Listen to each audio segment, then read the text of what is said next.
I am Nia, 32 years old and a director of cybersecurity. Hand my dad the keys. Nia, my husband Marcus demanded, tapping his fingers impatiently against my custom marble kitchen island. My family is moving in today. I looked at Marcus, and then at his father Thomas, who was already dragging his heavy designer suitcase across my pristine hardwood floors with a smug, entitled grin. I did not yell or cry. I simply smiled, took a slow sip of my red wine, and said exactly one sentence. The arrogant smirk vanished from Thomas's face instantly. The expensive crystal glass he had just poured himself slipped right through his fingers, shattering into 100 jagged pieces on the floor. Before I tell you how those parasites ended up digging their own graves, let me know where you are watching from in the comments below. Hit like and subscribe if you have ever had to stand your ground against in-laws who mistook your silent grace for weakness. To understand how we reached that shattering point, you have to understand what this house means to me. We live in Upper Marlboro, Maryland. For those who know the area, it is a community where affluent Black families build their legacies. The sprawling modern estates, the perfectly manicured lawns, the quiet tree-lined streets. It projects a certain level of elite success. But my foundation was not built on trust funds or political connections. My foundation was built on bleach calluses and late-night shifts. My parents, David and Sarah, do not wear tailored suits or attend charity galas. For 25 years, they ran a commercial cleaning business. They scrubbed the floors of towering office buildings, sanitized corporate bathrooms, and emptied heavy trash cans for executives who would never even look them in the eye. They saved every single dollar they earned with a singular, fierce focus. They bought this $1.8 million modern estate outright in cash. And because my parents are as street-smart as they are hardworking, they did not just hand me the deed. They placed the entire property into an irrevocable trust. I am the sole beneficiary. It is a legal fortress designed so that no one, not a bank, not a lawsuit, and certainly not a greedy husband could ever take it away from me. When I married Marcus, I thought I was marrying a partner who shared my drive and my values. Marcus worked as a financial investment and crypto broker. To the outside world, he was the absolute definition of modern success. He stepped out every morning in crisp Tom Ford suits, smelling of expensive cologne. He drove a sleek black Tesla, and he always made sure to casually pick up the tab when we dined out with his friends. He absolutely loved the image of being a high-rolling provider who took care of his wife. But behind the closed doors of our estate, the reality was entirely different. I was the one secretly paying the massive American Express bills every single month. I was the one covering the Tesla payments when his risky crypto trades inevitably went sideways. I tolerated his financial smoke and mirrors because I loved him, and because I mistakenly believed he just needed a little more time to hit his big break. I kept my mouth shut and paid the bills to protect his fragile male ego. I never threw my success in his face. I preferred to stay quiet doing my highly technical work from my home office while he played the big shot in public. I remember one specific evening when my parents dropped by to bring us fresh groceries. My father David still had his work boots on from a long shift. Marcus actually asked my father to wait on the back porch because he had important clients in the living room and did not want to ruin the aesthetic of his business meeting. I was furious, but my dad just smiled his tired, gentle smile and told me not to cause a scene on his behalf. That was the moment my love for Marcus began to rot. That was the moment the blinders came off. That same enormous ego was completely inherited from his father. Thomas was a former city councilman whose political career had ended years ago, but who still walked around demanding to be treated like local royalty. He was obsessed with status and deeply, deeply classist. My mother-in-law, Brenda, was exactly the same. She treated every family gathering like she was holding a royal court where she was the queen mother passing absolute judgment on everyone around her. Then there was Marcus's younger brother, Andre, a 30-year-old man who had perfected the art of living off his parents. Andre was married to Chloe, a white woman who embodied the absolute worst traits of entitlement. Dinner parties at my home were a masterclass in psychological warfare and emotional restraint. Thomas would sit at the head of my dining table swirling the expensive wine I had purchased with my hard-earned money and make thinly veiled remarks about my parents. He would look around my gorgeous home and say, "It is just a real shame your folks had to scrub toilets to get here, Nia. I could never imagine doing such menial labor." He would laugh his booming, arrogant laugh, and Marcus would just sit there silently swirling his own glass, entirely complicit in the disrespect of the people who literally provided the roof over his head. Not once did my husband stand up for the people who had given us so much. Chloe was her own special brand of toxic. She would walk through my living room picking up the sentimental hand-carved wooden ornaments my parents had brought back from their rare vacations to the Caribbean. She would wrinkle her nose with a look of pure disgust and tell me that I really needed to throw out this cheap-looking junk because it made the million-dollar house look so ghetto and poor. She loved to drop these racist and classist microaggressions wrapped in sweet fake smiles. She constantly acted superior because her family had generational wealth, even though she and Andre were currently living completely rent-free in Thomas's basement because neither of them could hold down a real job. I swallowed their insults week after week, year after year. I bit my tongue so hard it bled because I was trying to be the bigger person. I wanted to be the supportive wife who kept the peace in a difficult family. I smiled through the blatant disrespect toward my hardworking parents. I ignored the fact that my husband was a financial parasite wearing a designer disguise. They all looked at my quiet demeanor, my simple clothing, and my introverted lifestyle, and completely misjudged me. They saw a woman who worked long hours staring at a computer screen and assumed I was a passive bank account they could abuse without any real consequence. They mistook my silence for submission. But they forgot one very important detail about who I am and what I do. I am a director of cybersecurity. I make my living identifying hidden threats, neutralizing malicious attacks, and destroying dangerous viruses before they can infect the entire system.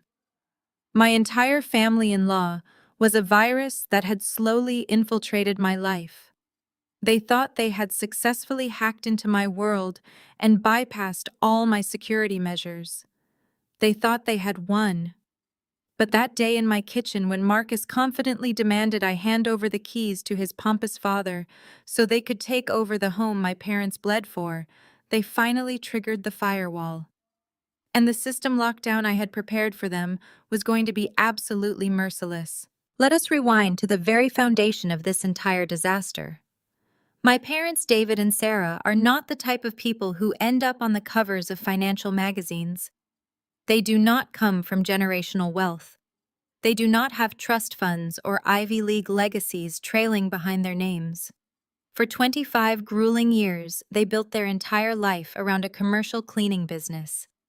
While men like my father-in-law Thomas were busy shaking hands at country clubs and making backroom political deals, my parents were on their hands and knees, scrubbing the very floors those men walked on.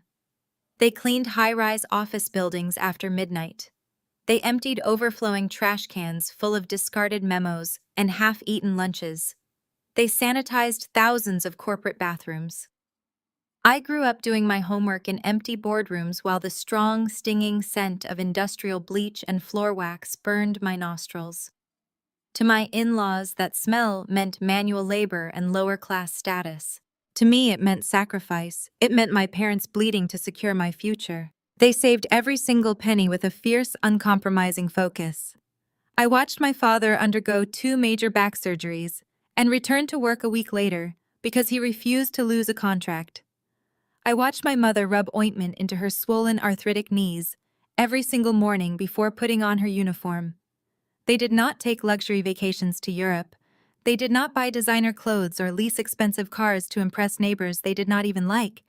They funneled every dollar of profit straight into an aggressive savings plan. Their ultimate goal was never to buy luxury for themselves. Their goal was to secure me a piece of the American dream that nobody could ever dispute, manipulate, or steal. When I turned 30, they found this property in Upper Marlborough, a breathtaking $1.8 million modern estate. It features soaring ceilings, custom marble countertops, a professional chef kitchen, and a backyard that looks like a private resort. They did not take out a 30-year mortgage. They did not beg a bank for a loan. They walked into the closing office and bought it outright with a cashier check. Cold, hard cash. 25 years of their sweat tears and aching joints materialized into bricks and glass. But my parents were not just hardworking. They were incredibly smart and deeply protective. They had seen too many successful Black families lose their hard-earned assets to predatory lenders, bad marriages, or legal loopholes. They knew that giving a young woman a $1 million home in her own name was essentially painting a giant target on her back. So they hired one of the most ruthless estate lawyers in Maryland. Before I even saw the house keys, they sat me down in a leather-chaired conference room and handed me a thick, heavy binder. The house was not in my name. It was placed into an irrevocable trust. Let me explain exactly what an irrevocable trust means, because it is the entire reason Marcus and his family are currently facing federal prison. In the world of cybersecurity where I make my living, we deal with firewalls, encryption, and zero-trust architectures. An irrevocable trust is the financial equivalent of a military-grade offline server. When property goes into this specific type of trust, the grantor completely relinquishes their ownership rights. It becomes an impenetrable legal fortress. I am the sole beneficiary of that trust. Not Marcus, not my future children, just me. And because it is irrevocable, it means the asset is completely shielded from creditors' lawsuits and, most importantly, divorce settlements. Even if Marcus and I divorced, he could not claim a single square inch of the hardwood floors. He could not touch the equity. The house legally does not belong to my marital assets. It belongs to the trust. My parents had effectively built a titanium wall around my inheritance. It was a closed-loop system with zero backdoor entries. Marcus, of course, hated this setup from the very beginning. Though he tried to mask his resentment behind fake supportive smiles, I could see the irritation in his eyes.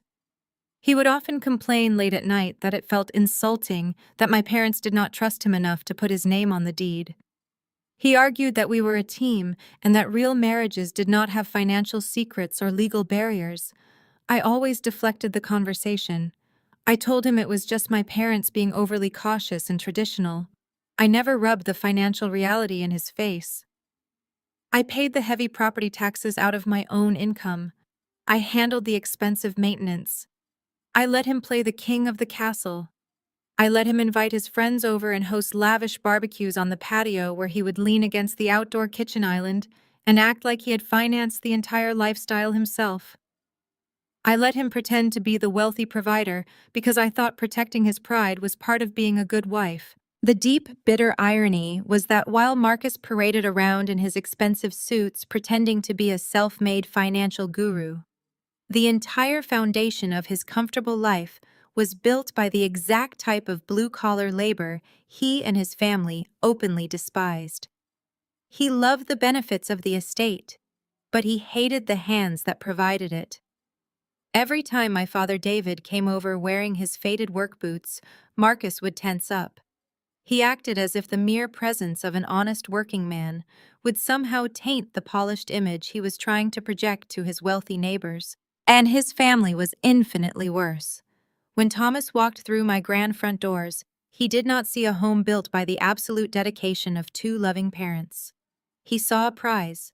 He saw an asset he felt inherently entitled to simply because his last name was attached to my husband. To Thomas, a man who had squandered his own political influence and wealth through arrogance, my house was nothing more than a life raft. He looked at my parents' calloused hands and saw weakness. He looked at my quiet, accommodating nature and saw a victim. He thought he could simply march into my life and commandeer my sanctuary because his inflated ego convinced him that blue-collar workers and their quiet daughter could never outsmart him. He was completely unaware that he was stepping directly into a trap. To comprehend the sheer scale of the delusion Marcus operated under, you have to look closely at the financial house of cards he called a career. He branded himself as a digital asset manager, and a cryptocurrency visionary. His Instagram bio boasted about financial freedom and breaking generational curses.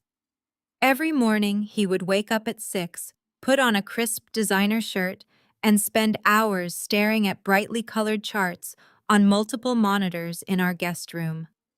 He hosted webinars and charged desperate people hundreds of dollars to hear him speak about market trends and blockchain investments. To his thousands of followers and his arrogant family, he was a self-made financial guru. The reality was a pathetic illusion that I single-handedly financed. Marcus was not building wealth.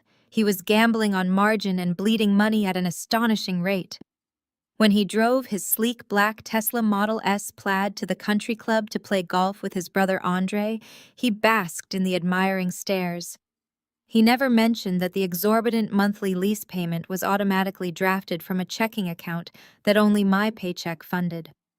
Whenever his trading account faced a margin call due to a sudden market crash, he would pace the hardwood floors of our home, sweating and biting his nails. He would come to my home office, close the door, and put on his best performance. He would drop his voice to a soft, vulnerable whisper. He would tell me that the market was just going through a minor correction and that he needed a temporary bridge loan to protect our future. "We are a team, Nia," he would say, looking deep into my eyes. "I am doing this for us. I am building our empire. I just need 20,000 to cover this dip, and we will double it by next month." I knew it was a lie. I knew the money would vanish into the digital ether, just like the last 10,000 he borrowed. But I would open my banking app and authorize the wire transfer in complete silence. I stayed quiet and paid his debts because I was conditioned to believe that this was my duty as a wife. I was raised in a household where my mother constantly reminded me to uplift my partner to protect his pride in a world that is already harsh enough. I desperately wanted to be the supportive spouse who held the foundation steady while he chased his ambitions. I rationalized the financial drain by telling myself that my tech salary was large enough to absorb his failures. I convinced myself that his big break was just around the corner, and that once he succeeded, he would finally become the man he pretended to be. But my financial support did not make Marcus grateful. It made him deeply resentful. He hated the fact that I knew the truth about his failures. While he was out at high-end steakhouses ordering $400 bottles of wine and slapping down a heavy metal credit card to impress his friends, I was the one receiving the alert on my phone. He loved the rush of being the big shot who always picked up the tab, but he despised returning home to the woman who was actually paying it. To cope with his own glaring inadequacy, he began to treat me less like a wife and more like an inconvenient bank teller. His fragile ego demanded an audience that actually believed his lies, which is exactly why he leaned so heavily into his family. His father Thomas and his brother Andre treated Marcus like a financial oracle. They hung on his every word regarding investments and wealth building. Marcus needed them around to validate his fake persona. He needed them sitting in my dining room drinking my wine and eating the food I bought, so he could sit at the head of the table and play the role of the generous, wealthy patriarch. He convinced himself that because his name was on our marriage certificate, he had somehow manifested this entire lifestyle. He truly believed he was the architect of our elite existence, while I was just a quiet woman typing on a keyboard in the background. This absolute detachment from reality is what made him arrogant enough to bring his family into my sanctuary. He actually believed he had the power to replace me in my own home, because in his mind the wealth was his. He thought my silence over the years was a sign of submission and weakness. He mistook my patience for stupidity. He never once stopped to consider that the woman who designed complex security architectures for a living might eventually apply those same forensic skills to her own marriage. He never imagined that while he was busy playing a billionaire on the internet, I was quietly archiving every single one of his financial missteps, every borrowed dollar, and every fraudulent claim. I was letting him build his house of cards higher and higher, just waiting for the perfect moment to pull out the bottom row. The catalyst for the final collapse arrived on a Tuesday evening under the guise of a minor family emergency. Marcus walked into the kitchen with a rehearsed look of deep concern. A pipe had allegedly burst at his parents' house, flooding the entire first floor and necessitating immediate extensive renovations. He asked if Thomas and Brenda could stay with us for just 2 weeks while the contractors ripped out the damaged drywall. Because his brother Andre and his wife Chloe lived entirely rent-free in Thomas's basement, they were naturally part of this invasive package deal. I smiled my practiced supportive wife smile and told him that of course family comes first. It was a calculated concession. I knew exactly who these people were, and I knew 2 weeks was an absolute fantasy. But I wanted them under my roof. I wanted to see exactly how far their entitlement would stretch when given unlimited access to my territory. 2 weeks seamlessly bled into 4, and 4 weeks dragged into 2 agonizing months. The supposed home renovation was continually delayed by mysterious permit issues and vague supply chain excuses. In reality, they had simply found a luxury resort where the maid service was free, the refrigerator was perpetually stocked, and the tab was always covered. My pristine, carefully curated estate was quickly transformed into a high-end frat house for the arrogant and unemployed. Brenda immediately assumed the role of matriarch. She rearranged my kitchen cabinets, complaining loudly to anyone who would listen that my organic spices and imported teas were pretentious and difficult to find. She treated the guest wing like a permanent boutique hotel, leaving wet towels on the expensive hardwood floors and ordering lavish takeout on Marcus's credit card, which was of course tied directly to my personal checking account. Chloe was equally insufferable. She spent her days lounging by my custom pool, scrolling through social media and leaving a trail of empty, sparkling water bottles across my patio furniture. Andre dominated the living room television, shouting profanities at video games from noon until midnight, completely oblivious to the fact that adult men are supposed to have jobs. I endured the microaggressions in silence. I cleaned up their messes, restocked the groceries, and paid the rapidly inflating utility bills without a single complaint. I played the gracious host because I knew that giving them enough rope was the quickest way to let them hang themselves. But the most egregious violation, the spark that finally ignited the powder keg, came from Thomas. He decided that my $1.8 million home lacked a proper masculine space for him to conduct his imaginary business affairs. His sights landed directly on the one room in the house that was strictly, completely off limits: my home office. To call it an office is an understatement. It is a highly secured, locked-down environment. As a director of cybersecurity handling sensitive corporate data, proprietary algorithms, and classified incident reports, my workspace is subject to strict, federally mandated non-disclosure agreements. The room is outfitted with multiple encrypted workstations, a dedicated hardline network connection, and specialized hardware that costs more than Marcus's entire fake stock portfolio. It is my sanctuary and my vault. One afternoon, I stepped out of a grueling virtual briefing to grab a glass of water from the kitchen. When I walked back upstairs, I noticed the heavy solid core door to my office was ajar.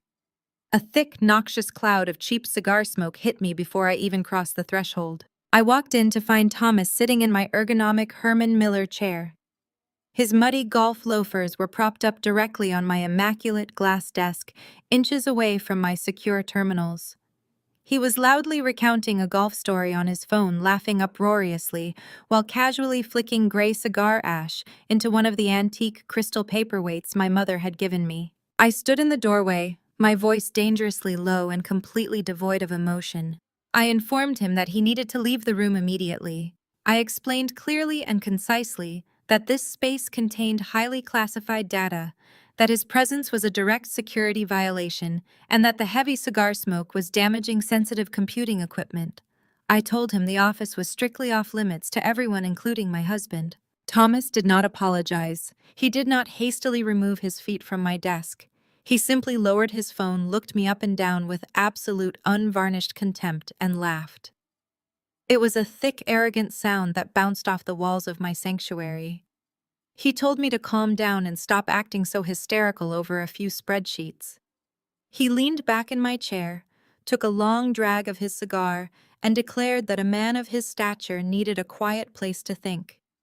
He actually waved his hand at me as if swatting away a pesky insect, and suggested that my little computer hobbies could easily be moved to the kitchen island so the real adults could handle important business. Hearing the commotion, Marcus jogged up the stairs and appeared in the doorway. This was his moment. This was the moment a real husband would have looked at the blatant disrespect happening in the home his wife paid for and dragged his father out by the collar.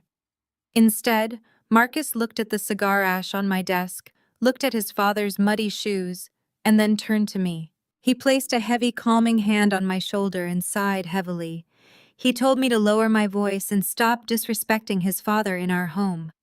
He said Thomas was under a lot of stress with the fake house renovations and needed a place to unwind. Marcus actually had the absolute audacity to look me in the eye and command me to pack up my laptop and work from the dining room table for the next few weeks to accommodate his father's need for a study. I looked at Marcus, and then I looked at Thomas, who was grinning triumphantly through a haze of toxic smoke. They thought they had put me in my place. They thought they had successfully asserted their dominance over the quiet, mousy woman who paid their bills. They had absolutely no idea what they had just done. In the cybersecurity world, a physical breach of a secure room is grounds for immediate catastrophic retaliation. You do not negotiate with a virus. You do not politely ask a hacker to leave the mainframe. You isolate the threat, you lock down the system, and you obliterate the hostile entity entirely. By commandeering my office and violating my secure workspace, Thomas had not just disrespected me. He had crossed a hard legal and professional boundary. And Marcus, by defending the breach, had proven that he was not just a passive parasite, but an active security threat. I did not scream. I did not cry. I simply nodded, picked up my encrypted laptop, and walked out of the room, leaving them to their victory. The firewall was officially triggered.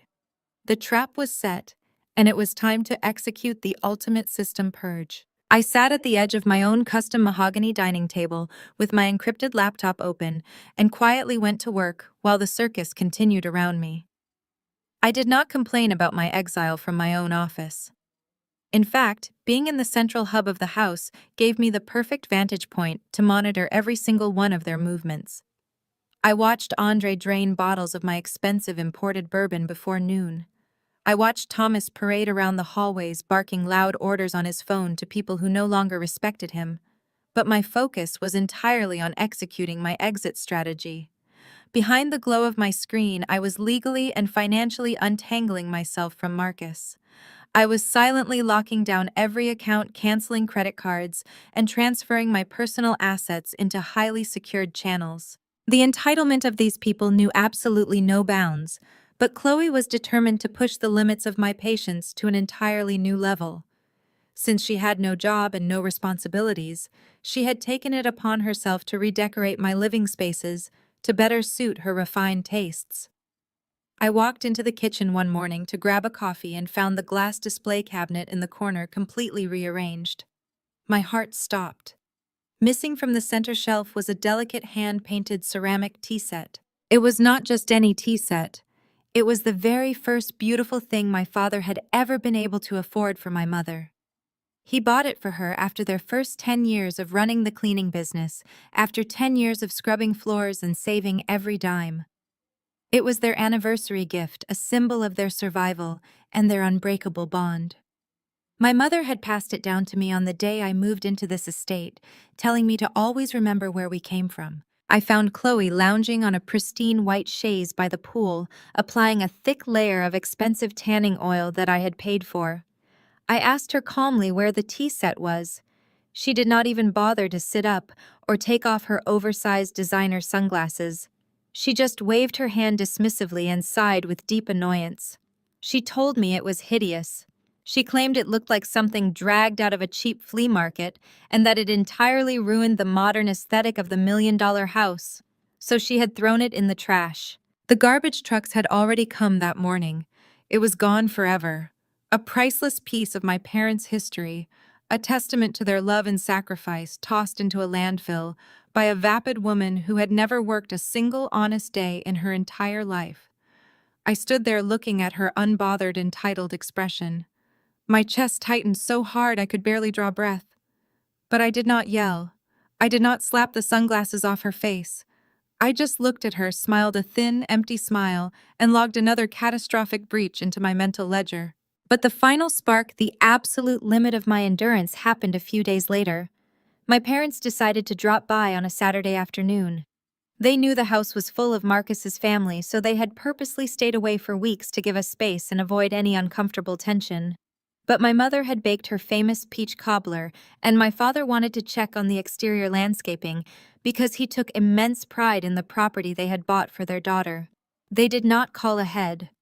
They assumed, rightfully so, that they were always welcome in the home they had literally purchased with their own blood and sweat. I was upstairs in the master suite verifying some final legal documents with my attorney over a secure line. I heard the doorbell ring echoing through the grand foyer. By the time I ended the call, walked out onto the second-floor landing, and looked down at the entrance, Brenda had already answered the door. My parents stood on the front porch. My father was holding a small toolbox in his weathered hands, ready to fix a loose hinge on the patio gate he had noticed during his last visit. My mother was holding the warm foil-wrapped baking dish. They were smiling their warm, gentle, genuine smiles. Brenda did not open the door wide to welcome them. She stood squarely in the center of the doorway, physically blocking the entrance like a royal guard. She looked at them from head to toe with a mixture of absolute pity and unfiltered disgust. I started walking down the stairs, my steps completely silenced by the thick carpet runner just as Brenda delivered the fatal blow. "David, Sarah, Brenda," said, her voice dripping with a sickening artificial sweetness that masked her deep classist contempt. "I am afraid this is not a good time. We are currently entertaining some very distinguished guests from Thomas's old political circle in the main living room." My mother's smile faltered, but she politely held out the cobbler. She softly explained that they just wanted to drop off the dessert for the family and quickly say hello to me. Brenda actually wrinkled her nose and stepped back as if the baking dish was contaminated. She held up a perfectly manicured hand to block my mother from stepping forward. "No, thank you," Brenda said, her tone turning freezing cold. "We have a private chef catering tonight. And frankly, David, we cannot have people seeing the cleaning staff walking through the front door during a formal gathering. It sets the wrong tone for our guests. You understand, if you absolutely must drop something off, use the service entrance around the back next time. Or better yet, just leave it on the porch." Brenda did not even wait for a response. She slammed the heavy custom oak door directly in my parents' faces. She locked the deadbolt, turned around, and dusted her hands off as if she had just disposed of an unpleasant piece of garbage. She did not see me standing halfway down the staircase. The sheer magnitude of the disrespect hit me like a physical shockwave. The air in my lungs turned to ice. My parents, the two people who had scrubbed toilets until their hands bled, who had paid for the very roof over Brenda's head in pure cash, had just been turned away from their own property. They had been treated like dirty peasants by a parasitic woman who was actively living off her son's wife's money. I stood paralyzed on the stairs, listening to the faint sound of my father's heavy work boots slowly walking away from the front porch. He was leading my mother away. I knew exactly what he was doing. I knew my father would just tell my mother to keep the peace, to ignore the insult, and not cause a scene that might disrupt my marriage. He would swallow that horrific humiliation just to protect me. But there was no marriage left to protect. There was only a target. Brenda hummed a cheerful little tune as she walked past the staircase and headed back into the kitchen, completely oblivious to the fact that she had just signed her entire family's death warrant. I did not run after my parents. I did not open the door and drag Brenda out by her hair. In the world of cybersecurity, you do not react to a breach with loud, chaotic emotion. You react with absolute clinical precision. You isolate the infected files, you lock down the network, and you initiate a system purge that wipes the threat from existence without leaving a single trace behind. My in-laws thought they had completely conquered my home. They thought my silence was proof of my weakness. They thought they were the masters of an empire they did not build. They had no idea that I was already holding the detonator. I did not wait for the anger to subside. I rode the adrenaline straight down the staircase, my bare feet silent on the hardwood, until I reached the sunken living room. They were all gathered there, a pathetic tableau of unearned luxury. Thomas was pouring himself another glass of my vintage scotch. Chloe was busy taking selfies near the fireplace, puckering her lips at her phone screen. Andre was mindlessly scrolling on his tablet, his feet propped up on my velvet ottoman. Marcus sat in the center of the plush sectional looking over his fake crypto charts on his laptop, playing the role of the busy tycoon for his captive audience. I walked over to the smart home control panel on the wall and killed the ambient music. The sudden silence sucked the air right out of the room. 5 pairs of eyes snapped toward me, annoyed by the interruption. "You have exactly 24 hours to pack your bags and vacate my property," I said. My voice was not a shout. It was flat, even, and absolute. Brenda let out a dramatic, breathy gasp, clutching the collar of her silk blouse. Thomas paused with his glass halfway to his mouth, his thick eyebrows knitting together in confusion. Marcus let out a nervous chuckle, looking around at his family as if I had just told a bizarre, tasteless joke. "Nia, babe, what are you talking about?" Marcus said, standing up and using that condescending, placating tone he reserved for when I was being difficult. "We have guests. My parents are just waiting for the house repairs to—" "Your home renovation is a lie." I cut him off, my voice slicing through the room like a scalpel. "And your parents are squatters. There is no plumbing emergency at your house, Thomas. There are no contractors fixing your first floor. I ran a background check on the company you claimed was doing the repairs. It does not exist. Your credit cards are maxed out, your home is in pre-foreclosure, and you came here to bleed me dry." And Brenda just slammed the door in the faces of the 2 people who actually own this estate. The color completely drained from Thomas's face. The arrogant smirk vanished from Chloe's lips. For the first time in 2 months, the room was stripped of its delusions. I laid their pathetic reality bare on the expensive rug they were standing on. Marcus's eyes widened in sheer panic. His entire identity, the carefully crafted illusion of the self-made billionaire provider, was disintegrating right in front of his deeply classist family. He needed them to believe he was the master of this domain.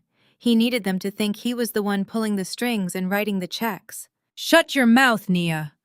Marcus barked, his voice trembling with a volatile mix of humiliation and rage. He stepped toward me, his chest puffed out, trying to physically intimidate me into silence. "You do not talk to my family that way. You are embarrassing yourself." "I am embarrassing you, Marcus," I corrected, not stepping back an inch. "Because you have spent the last 3 years pretending to be a financial genius while I secretly paid the lease on your Tesla, covered your margin calls, and funded your pathetic lifestyle. I know exactly how much debt you are hiding, but it ends today. All of you are getting out of my house." The word house triggered something dark and violent inside him. It was the ultimate threat to his fragile, inflated ego. His father was watching. His brother was watching. The facade was shattered, and the only tool he had left to regain control of his false narrative was brute force. With a guttural roar, Marcus grabbed the edge of the heavy custom glass and steel console table that sat near the edge of the living room. He heaved it upward with a violent surge of adrenaline. The heavy glass shattered against the hardwood floor with a deafening crash, sending jagged shards flying across the room.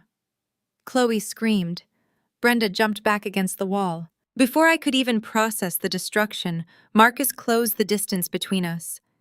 He raised his hand and brought it across my face with a sickening, heavy smack. The force of the slap snapped my head to the side. A sharp, high-pitched ringing exploded in my left ear. The metallic taste of blood instantly bloomed on the inside of my cheek, where my teeth had bitten into the soft tissue. The entire room went dead silent. The only sound was the heavy, ragged breathing of my husband standing over me, his fists clenched at his sides, his eyes wild with unhinged fury. "You are my wife!" Marcus screamed, a spray of saliva hitting my cheek. The veins in his neck were bulging against his crisp designer collar. "Your house is my house. My parents have the right to be here." If this were a film, the camera would push in right then. It would glide past the shattered glass gleaming on the floor, past the shocked, paralyzed faces of his family, and push in for a tight close-up entirely on my eyes. I slowly turned my head back to face him. I did not raise a trembling hand to touch my stinging cheek. I did not gasp in shock. I did not cower or shrink away from his towering frame, and most importantly, not a single tear formed in my eyes. In that fraction of a second, the physical blow severed the final tether. Any lingering trace of love, any microscopic shred of loyalty or hope I had left for this man, evaporated into the tense air. The marriage was dead. It was a corpse on the floor lying right next to the shattered glass. The man standing in front of me was no longer my husband, no longer a partner to be protected or reasoned with. He was a hostile threat that had breached my physical perimeter. I looked up into his eyes and I let him see the absolute freezing void looking back at him. My gaze was as cold as a frozen lake. I saw the rage in his eyes falter.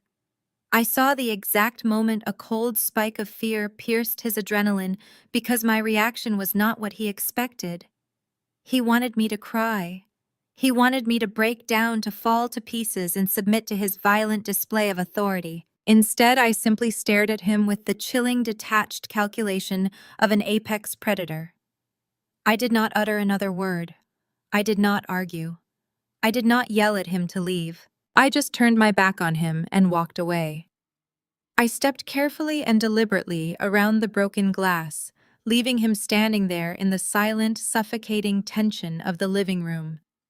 As I walked up the stairs, the metaphorical camera pulled back, zooming out to capture the entire scene from above. They thought they had won the battle because I walked away in silence. They thought Marcus's violence had secured their claim to my territory. They did not realize that I had stopped arguing because there was no longer any need for words. The warning phase was over. The execution phase had officially begun. I walked straight into my secure home office, locked the heavy, solid core door behind me, and sat down at my encrypted terminal. The dull sting on my cheek was a steady, rhythmic pulse that kept me perfectly, beautifully focused. My fingers hovered over the keyboard as I opened the master files. The punishment machine was activated, and I was going to systematically dismantle their entire lives until there was absolutely nothing left. I waited until exactly 3 in the morning. The sprawling house was dead quiet, save for the heavy rhythmic snoring echoing down the hallway from the guest wing. The adrenaline that had surged through my veins during Marcus's violent outburst had cooled into something much more dangerous. It had hardened into absolute crystalline focus. I unlocked the bottom drawer of my filing cabinet, utilizing the biometric scanner I had installed months prior. Inside, resting on custom foam padding, was a collection of hardware that went far beyond consumer-grade electronics. It was specialized surveillance equipment utilized in corporate espionage and high-level threat monitoring. Pinhole cameras no larger than the head of a screw. Thermal audio bugs the size of a dime. I moved through my own home like a ghost in the night. They had invaded my physical space, they had disrespected my parents, and they had violated my physical safety. Therefore, they had forfeited any reasonable expectation of privacy under my roof. I worked with methodical precision. I placed a micro camera inside the ornate crown molding of the formal dining room, giving me a sweeping panoramic view of the entire space. I tucked a high-definition audio transmitter behind the intake grate of the central HVAC unit in the main living room. I mounted a thermal motion-activated lens beneath the lip of the kitchen island, exactly where Brenda loved to hold court and sip my imported wine. Finally, I wired the hallway connecting the guest suites. By dawn, my entire estate was a fully monitored grid. Every whispered plot, every arrogant boast, every secretive phone call would be captured, recorded, and funneled directly into my encrypted offline servers. With the physical environment secured, I turned my attention to the digital battlefield. Marcus fancied himself a modern digital asset manager, a tech-savvy visionary who understood the complexities of the blockchain. In reality, his operational security was laughably amateurish. He possessed the digital hygiene of a careless teenager. He reused the same pathetic passwords across multiple platforms, usually a predictable combination of his birth year and his favorite luxury car brand. I did not even need to waste time running a brute force attack. I simply bypassed the rudimentary firewall on our primary home network, accessed the router traffic logs, and intercepted his session tokens. Within 15 minutes, I had full unfettered administrative access to his entire digital existence. I mirrored his laptop's hard drive directly onto an isolated partition on my secure terminal. I pulled down his cloud backups, his personal email archives, his banking applications, and his encrypted messaging histories. I was standing inside his digital brain, pulling back the curtain on the grand illusion he had spent years constructing. What I found was a sprawling, chaotic wasteland of absolute fraud. I sifted through his trading accounts first. The magnificent investment portfolio he constantly bragged about to his thousands of internet followers was a digital graveyard. He was heavily leveraged on terrible trades, drowning in bad margin calls, and holding massive amounts of volatile cryptocurrency that had tanked months ago. He was not just broke. He was hundreds of thousands of dollars in the red. But his personal failures were only the surface layer of the deception. The real treasure trove of information was buried in his private email folders and his direct messages. I ran a targeted keyword extraction algorithm across his inbox, filtering for his father's name, banking institutions, legal notices, and financial terminology. The program processed the massive volume of data in seconds, spitting out a chronological timeline of absolute devastation. The great home renovation, the supposed plumbing disaster that had brought this circus to my doorstep, was the biggest, most desperate lie of all. I opened a PDF attachment from an email dated exactly 3 days before Thomas and Brenda had arrived on my porch with their designer luggage. It was a formal notice of default and intention to foreclose issued by a major national bank. Thomas had not suffered a burst pipe. He had suffered a total catastrophic financial collapse. The official legal documents painted a pathetic and glaring picture of a man who had gambled away his retirement on terrible investments and leveraged his primary residence to the absolute brink just to maintain his superficial country club lifestyle. He had defaulted on 4 consecutive mortgage payments. The bank had legally seized the property, locked the doors, and initiated public auction proceedings. My eyes scanned the glowing screen as I pieced together the desperate reality of their situation. I found the panicked text message threads between Marcus and his father leading up to their arrival. The digital footprint was undeniable and sickening. Thomas had texted Marcus in a total panic. "The bank padlocked the doors today. We need a place to crash until I can liquidate the boat and figure this out." Marcus had replied hours later, "Just tell Nia it is a plumbing issue. She is busy with work and she will not ask questions. Just pack your stuff and bring Andre and Chloe too. I will handle her." Then came the message from Thomas that made my blood run cold. "Make sure you establish dominance early, Marcus. It is your house. Do not let her dictate terms. Remind her who is the man of the house." The grand plan they had hatched was never a temporary 2-week stay. It was a permanent parasitic relocation. Thomas had explicitly instructed his son to manipulate me to play on my ingrained sense of duty as a wife, and to slowly condition me into accepting his entire bankrupt family as permanent residents in my guest wing. They were broke, destitute squatters, hiding behind a fragile veil of aristocratic snobbery. And Marcus, the dutiful, enabling son, had orchestrated the entire home invasion to save his father's ego from the public humiliation of homelessness. The sheer audacity of the deception was breathtaking. The irony was so thick it was suffocating. While Brenda was standing in my doorway turning away my hard-working parents and treating them like dirty peasants, she was literally legally homeless. While Thomas was puffing cheap cigars, putting his muddy golf shoes on my glass desk, and demanding respect as a patriarch, he did not have a single solitary dime to his name. While Chloe was throwing my mother's priceless tea set into the garbage because it did not suit her aesthetic, she was sleeping in a bed she had absolutely no right to occupy.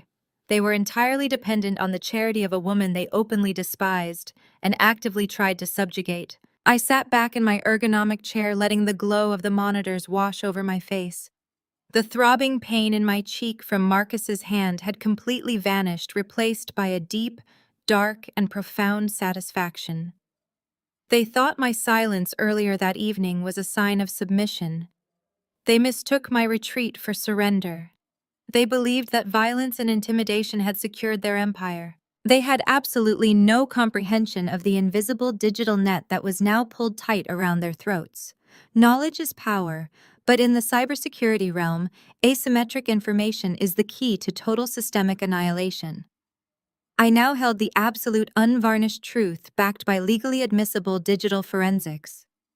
I had their bank statements, their foreclosure notices, and their written conspiracies. I did not stop there. I needed total visibility. Marcus's phone was currently charging on the nightstand in the master bedroom right next to where he was sleeping off his adrenaline and rage. I crept back up the stairs and slipped into the room. He was sprawled across the king-sized mattress, snoring heavily oblivious to the predator standing inches away from his head. I carefully, smoothly unplugged the device from the charging cable, carried it into my massive walk-in closet, and connected it to a physical extraction tool I used for mobile threat hunting.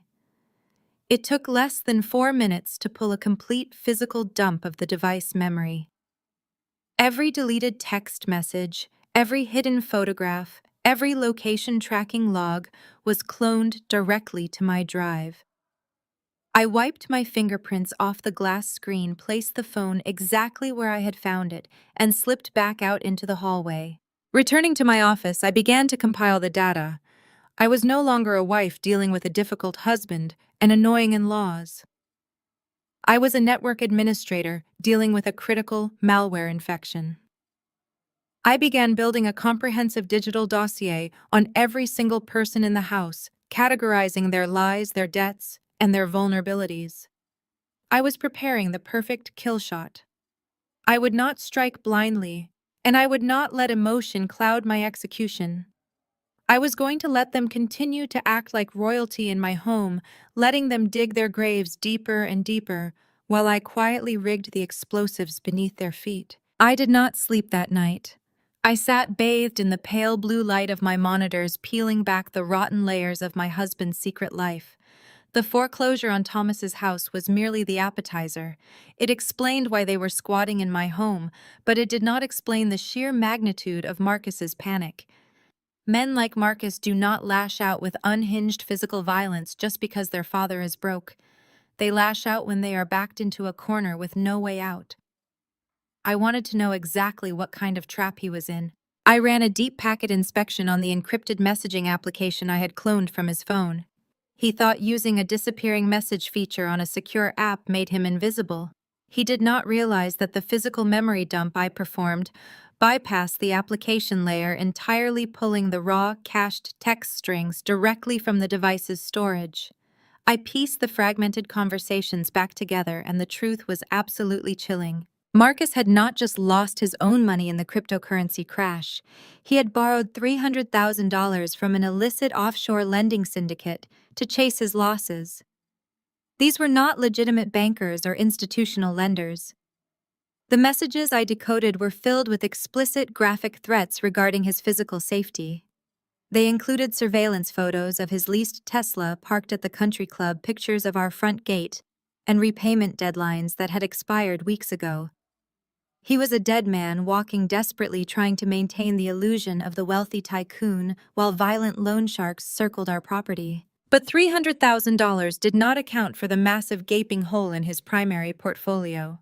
I pivoted back to his trading logs and ran an automated forensic accounting script to track his deposits.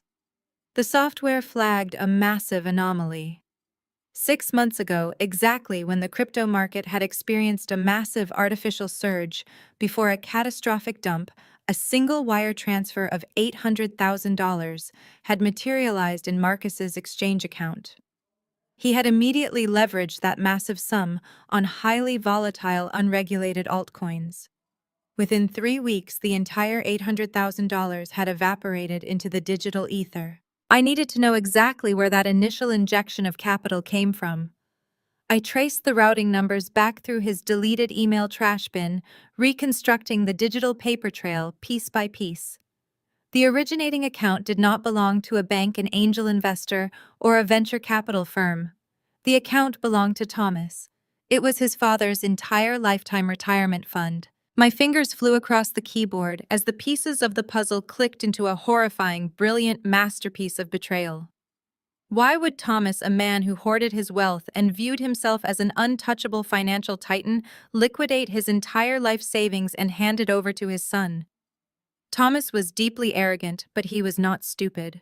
He would have demanded absolute ironclad collateral before parting with nearly $1 million. I ran a localized search on Marcus's hard drive for my own name, filtering specifically for PDF documents and legal templates. A hidden password-protected folder flagged on my screen. I cracked his rudimentary encryption in less than 60 seconds. Inside the folder was the smoking gun.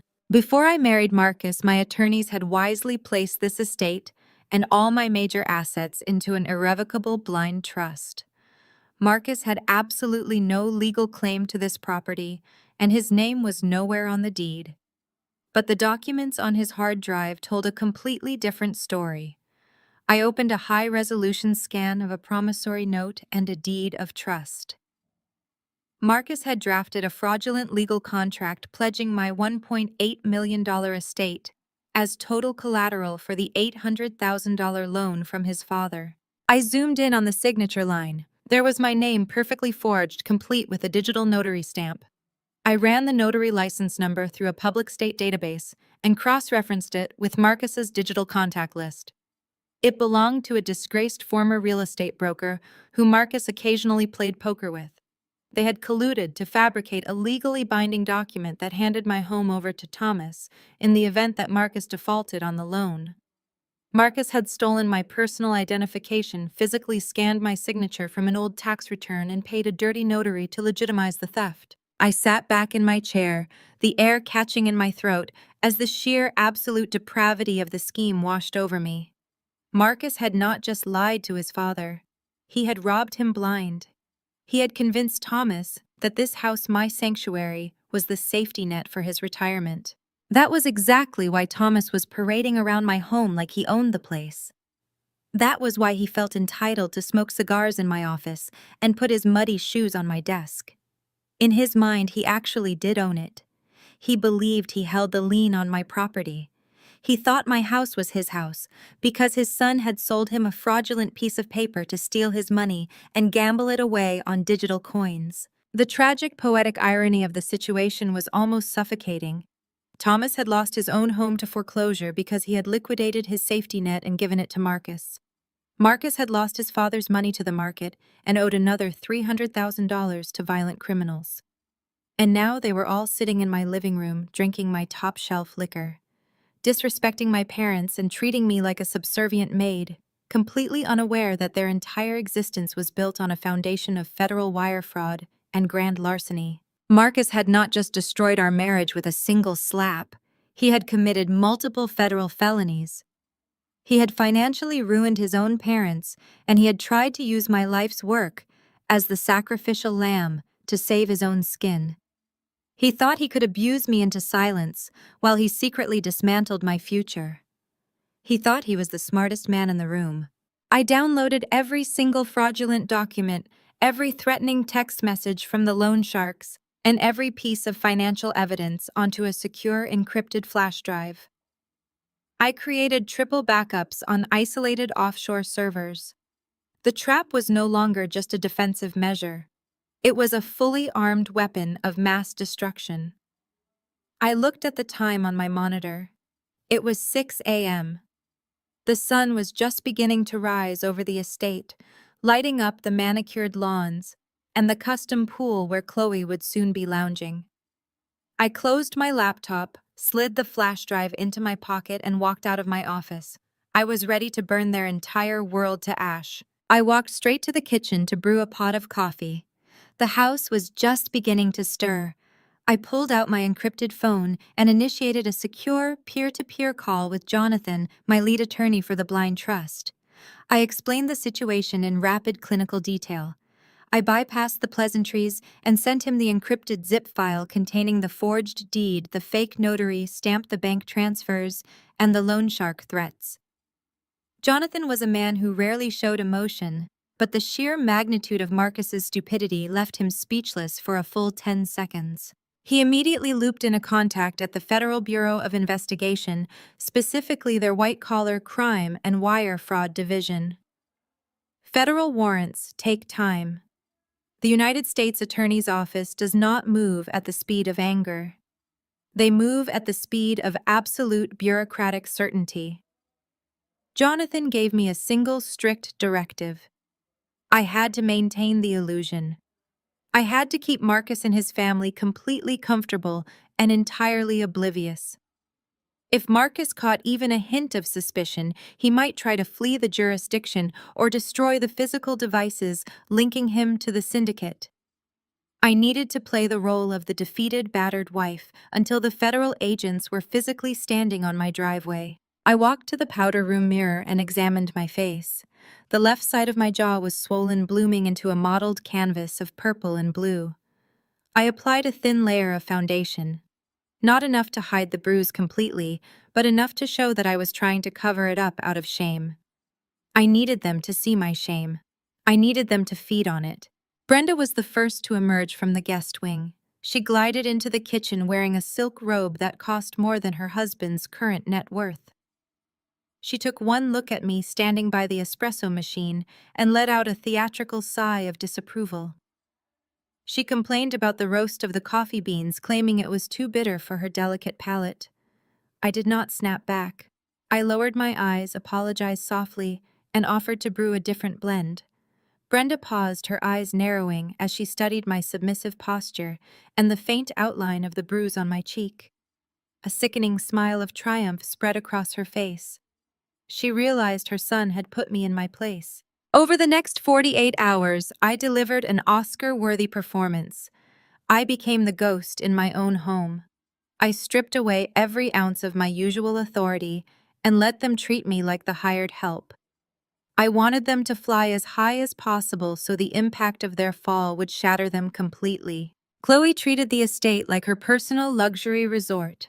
She lounged by the custom infinity pool, leaving wet towels on the imported patio furniture.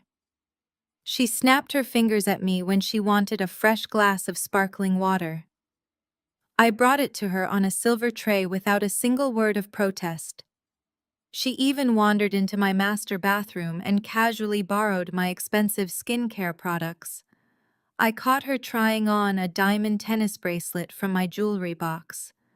When she saw me standing in the doorway, she did not even flinch. She just smiled and asked if she could wear it to dinner. I told her it looked beautiful on her and allowed her to keep it on her wrist. Her arrogance swelled to dangerous levels. She truly believed she had conquered me. Thomas was perhaps the most repulsive of them all. Ignorant to the fact that his son had stolen his entire life savings, he strutted around the property like a feudal lord surveying his domain. He invited 3 of his equally pompous friends over for afternoon cigars on my terrace. I served them aged scotch and listened silently as Thomas bragged about his real estate portfolio and his brilliant son. He gestured to my manicured lawns and told his friends that this house was just one of Marcus's many successful acquisitions. He even had the audacity to snap at me for pouring the scotch too slowly. I bowed my head, apologized for the delay, and retreated to the kitchen. But the most dangerous performance was reserved for my husband. Marcus woke up that first morning expecting a war. He came down the stairs with his shoulders tense, ready to resume the screaming match from the night before. Instead, he found me preparing a full breakfast. When he walked into the kitchen, I visibly flinched. I shrank away from him, pulling my cardigan tighter around my body. I watched the tension melt out of his frame, replaced instantly by a toxic, inflated ego. He walked over to me, placed a heavy hand on my shoulder, and kissed the top of my head. He told me he was sorry that things got out of hand, but reminded me that a wife needs to respect her husband's family. He said the plumbing issues at his father's house were going to take at least another month to fix, so they would be staying indefinitely. I nodded, my voice barely above a whisper. I told him I understood and that I would make sure the guest wing was fully stocked. Marcus beamed. He genuinely believed he was a master manipulator. He thought he had successfully beaten me into submission while pulling off the greatest financial heist of his life. He strutted out of the kitchen, a dead man walking who thought he was a king. I spent the next 2 days catering to their every whim. I cooked their meals, I washed their dishes, and I endured their relentless passive-aggressive insults. Brenda hosted a luncheon for some local socialites she wanted to impress and ordered me to serve the hors d'oeuvres. I walked around my own living room offering crab cakes to women who looked right through me, while Brenda bragged about her son's unbelievable wealth. Every time they insulted me, every time they made a demand, I documented it in my mind. I fed their delusions. The psychology of arrogant people is remarkably predictable. When they face no resistance, they expand to fill the available space. They became louder, bolder, and infinitely more careless.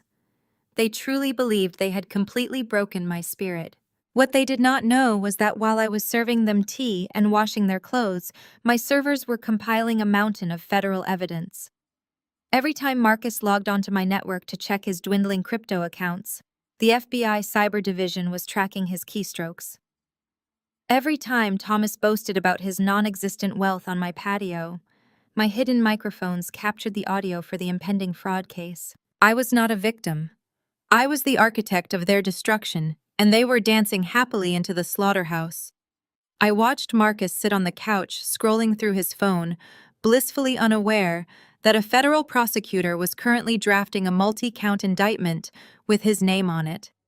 I watched Thomas swirl his expensive cognac, completely oblivious to the fact that his bank accounts were empty and he was legally homeless. The waiting was pure, agonizing anticipation, but it was also deeply intoxicating. I reveled in the stark contrast between their perceived reality and their actual impending doom. They were living in a fantasy world built on a foundation of stolen money and forged documents, and I held the detonator. On the afternoon of the third day, my encrypted phone vibrated in my pocket.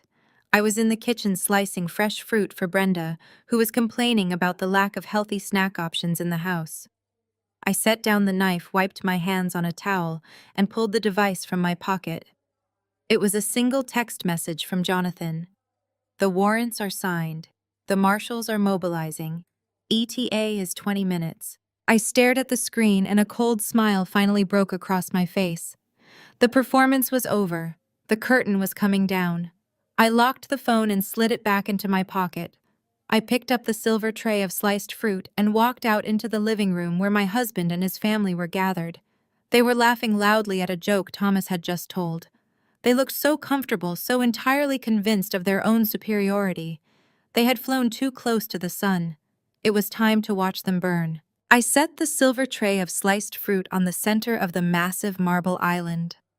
The clatter of the metal drew their attention for only a fraction of a second before they returned to their self-congratulatory banter. Brenda had completely commandeered the formal dining room. She had ordered an extravagant catered feast from the most expensive French restaurant in the city, charging the exorbitant bill directly to my platinum card.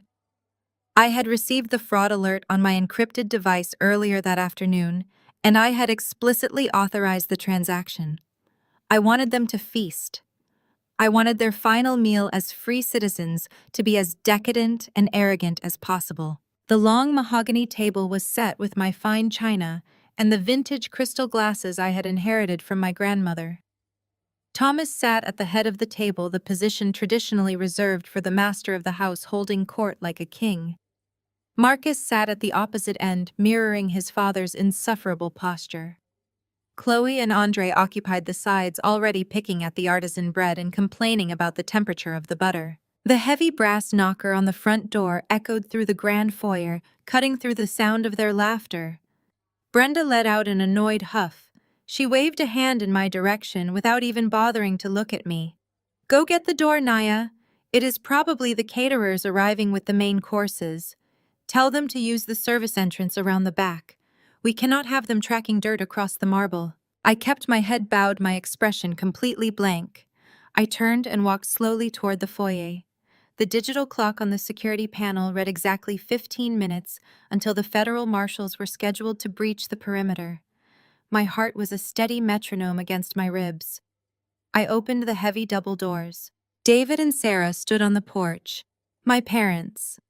My father was wearing his best tailored suit, the one he saved for weddings and church. His hands, the hands of a man who had spent 40 years building homes from the ground up, were clasped together respectfully. My mother stood beside him, radiating a quiet, dignified grace that money could never buy. I had secretly sent them an encrypted text message hours earlier telling them to arrive exactly at this time. I needed them here. I needed them to witness the end of the nightmare. I ushered them inside. My mother immediately reached out and touched my cheek, her eyes widening in horror as she saw the dark bruising attempting to hide beneath my foundation.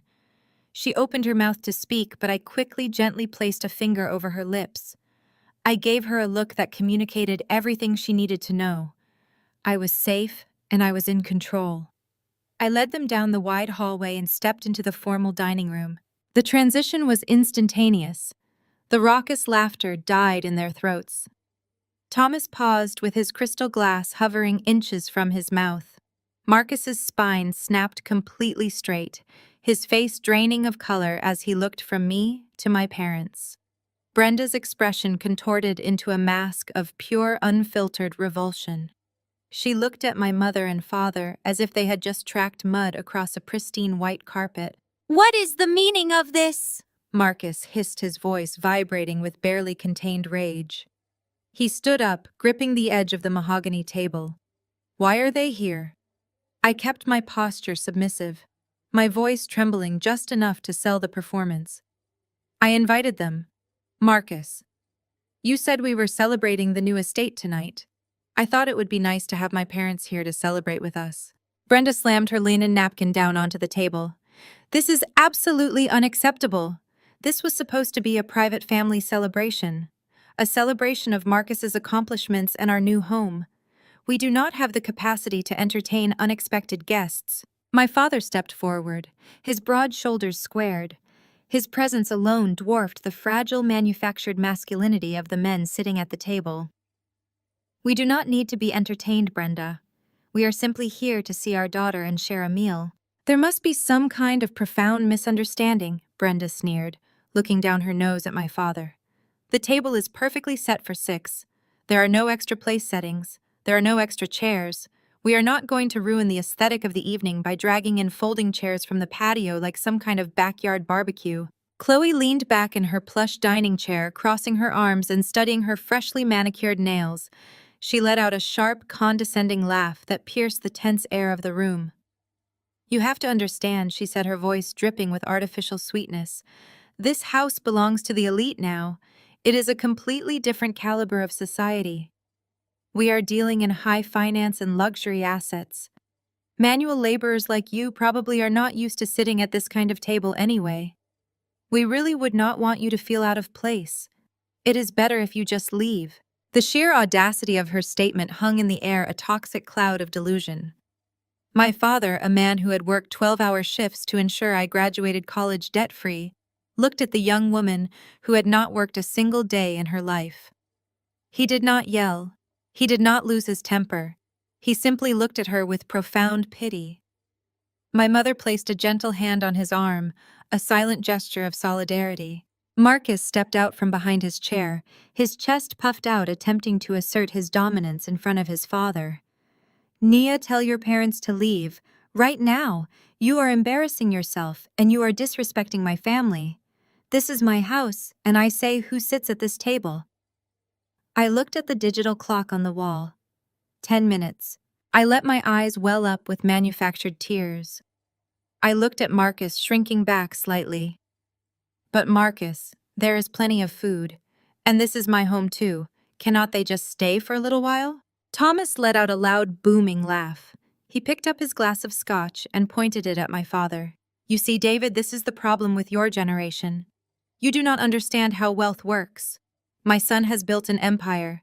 He has elevated your daughter far beyond anything you could have ever provided for her. He has given her a life of unimaginable luxury. And instead of showing respect and gratitude, you show up uninvited to a private estate and expect to be catered to. Real men build wealth, David. Real men command respect.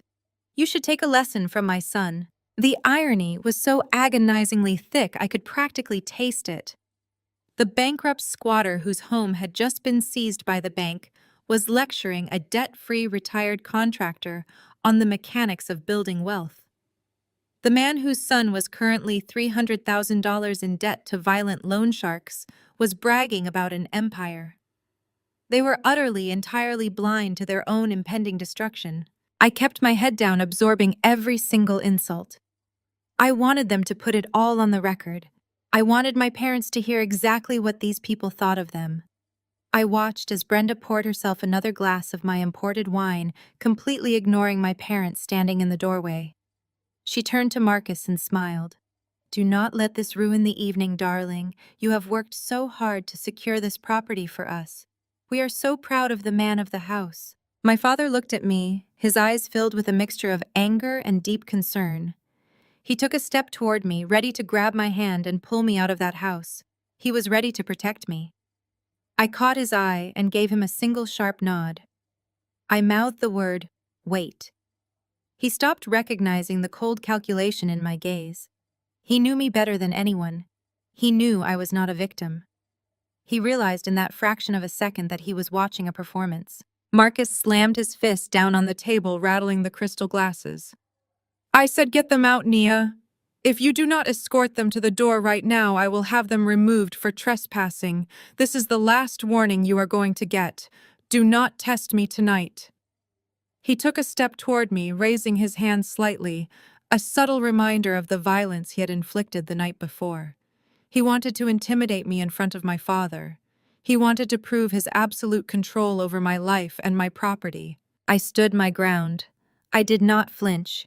The countdown in my head reached the 3-minute mark. I looked around the lavishly decorated dining room. I looked at the expensive catered food, the stolen jewelry on Chloe's wrist, the smug satisfaction on Thomas's face, and the dangerous, unhinged fury in Marcus's eyes. They had climbed to the absolute highest peak of their delusional arrogance.